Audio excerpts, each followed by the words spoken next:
Now, Ronnie the Rational can be a little complicated, but never fear, because calculus is here.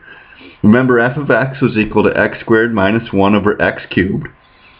We found out that f had critical points at plus or minus root 3 and at x is equal to 0. That was on an earlier part. And in the second part, we showed that the second derivative is equal to 0 at negative root 6 and positive root 6. So again, what I've done is I've put both sign tests together on the same axis so that I can use my little guide to find out what sort of shapes we have.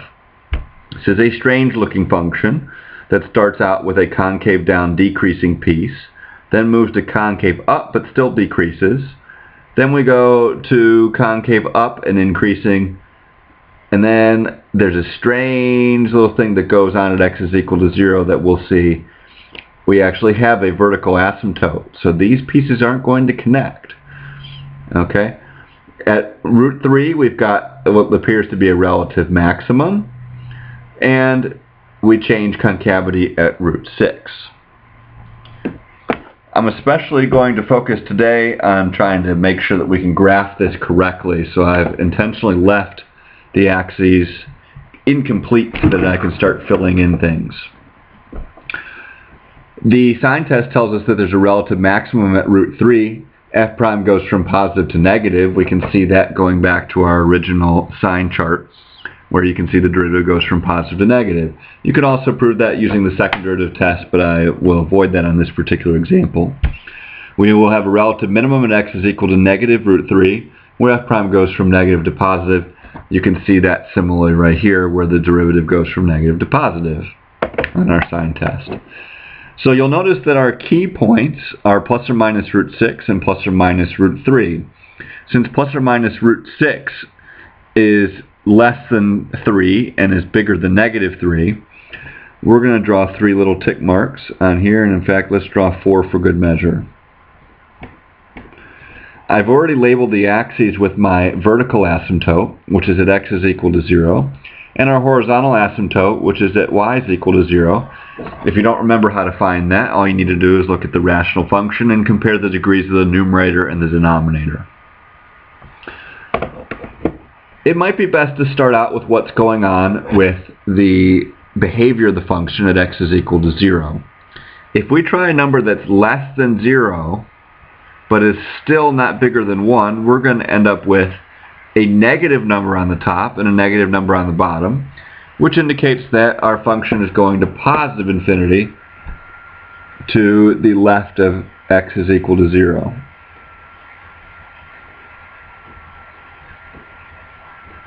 The function similarly goes to negative infinity to the right of x is equal to 0.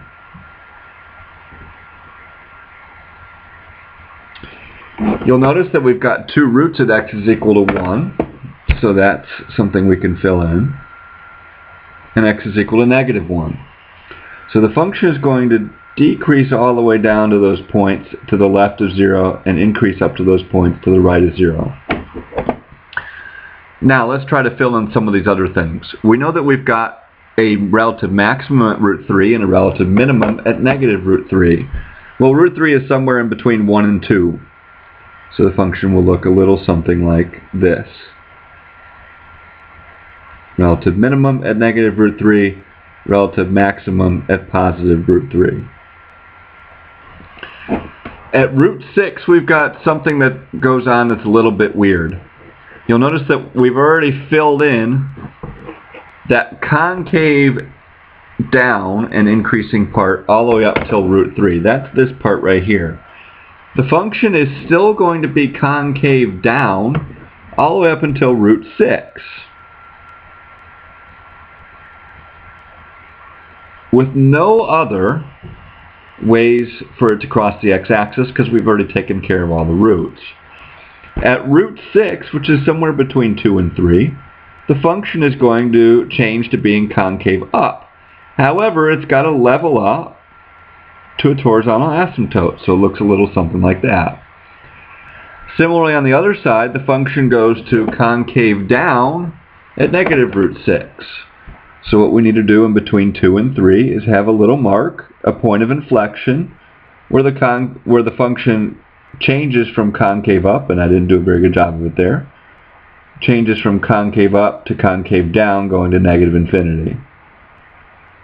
It still has to level off, however, without any relative maxes or minimums towards its horizontal asymptote. And so there's your basic sketch of the function.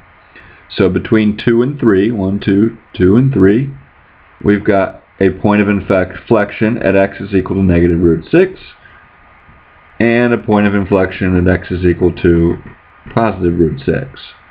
We have ourselves a relative maximum at x is equal to root 3, and a relative minimum at x is equal to negative root 3. Hope that this helped.